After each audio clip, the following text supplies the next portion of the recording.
My father was not dead. He was sitting in the second tent, waiting, and when he looked at me he did not look guilty. He looked settled. And that was so much worse. Welcome to Untold Lores, The Weight of the Fall, Part 4 of 4. He was in the second tent. Not hiding. Sitting with his back to the entrance, a cup of water in his hands, the way a man sits when he has been waiting and is done pretending he was not. My father was older than I expected. The 3 years had taken more from him than I had imagined they would take from someone who left willingly. He turned when I came in. His face was the face I remembered. The same jaw, the same line between his brows. But the eyes were different, not guilty, settled. That was worse. He called my name, not my rank, not a title, just the name my mother gave me.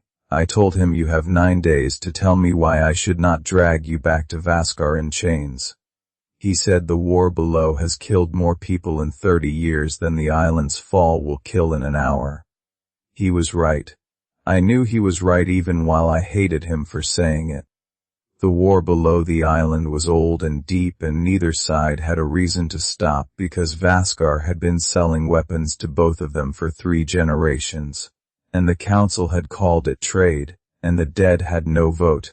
He had decided that mattered more than anything else. But I had stood at the edge of the platform and looked down and seen those trees, and I had known.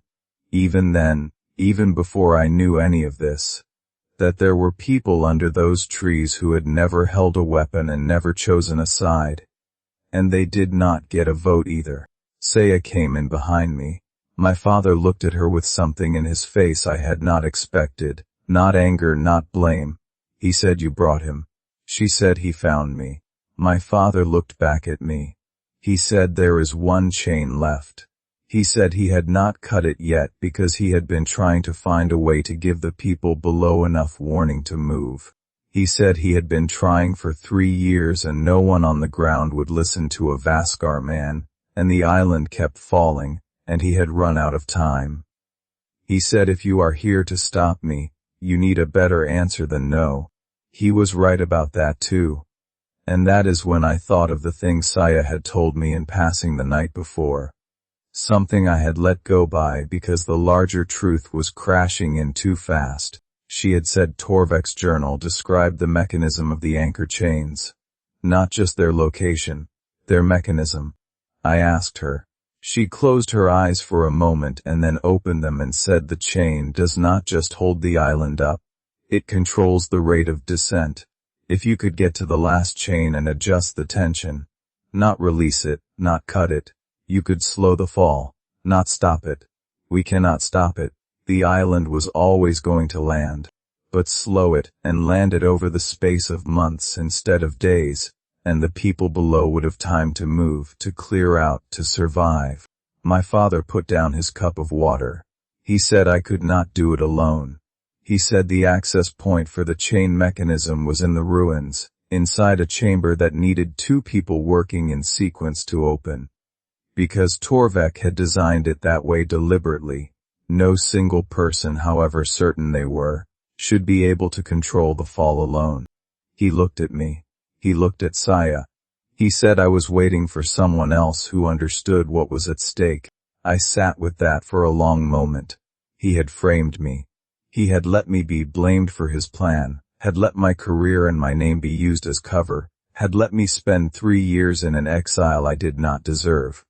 And now he was sitting across from me asking me to finish what he started. I looked at Saya. She looked at me. She said quietly, the people below do not know us. They do not know what he did to you. They just have 9 days. We went to the ruins, the 3 of us. The chamber was exactly where Torvek's journal said it would be. Deep under the eastern watchtower, behind a door that took 2 keys, both of which my father had been carrying for 3 years, waiting. The mechanism inside was ancient and enormous, root iron gears as tall as I was, chain links as thick as my arm. Saya, read the journal. My father and I turned the gears.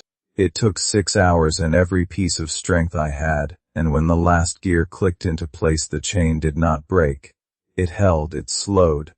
We emerged from the ruins into morning light and I could feel, actually feel through the ground under my boots, that the island above was moving differently, still falling, but slower. We sent word to the ground settlements through a Maryland courier Saya trusted. We sent word up to the island through the chain ladder, addressed to every council member except Hadron and Marin. Saya kept the journal and the report. She said she would deliver them to the Maryland Council, which had no reason to bury what they contained. Hadron was removed from his seat 4 months later.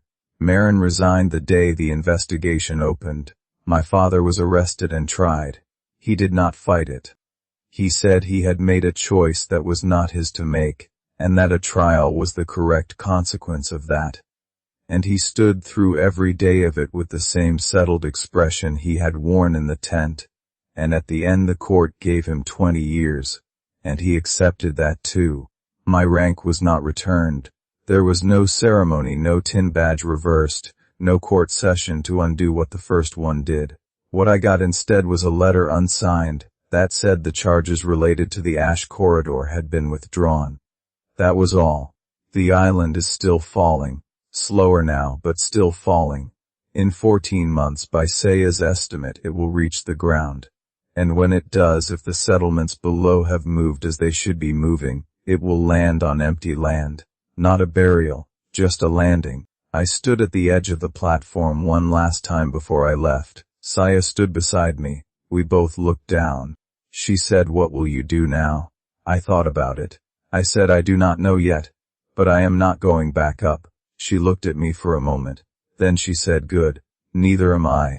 That's it for part 4. Follow Untold Lores for part 1 of our next story. Like and subscribe for daily stories.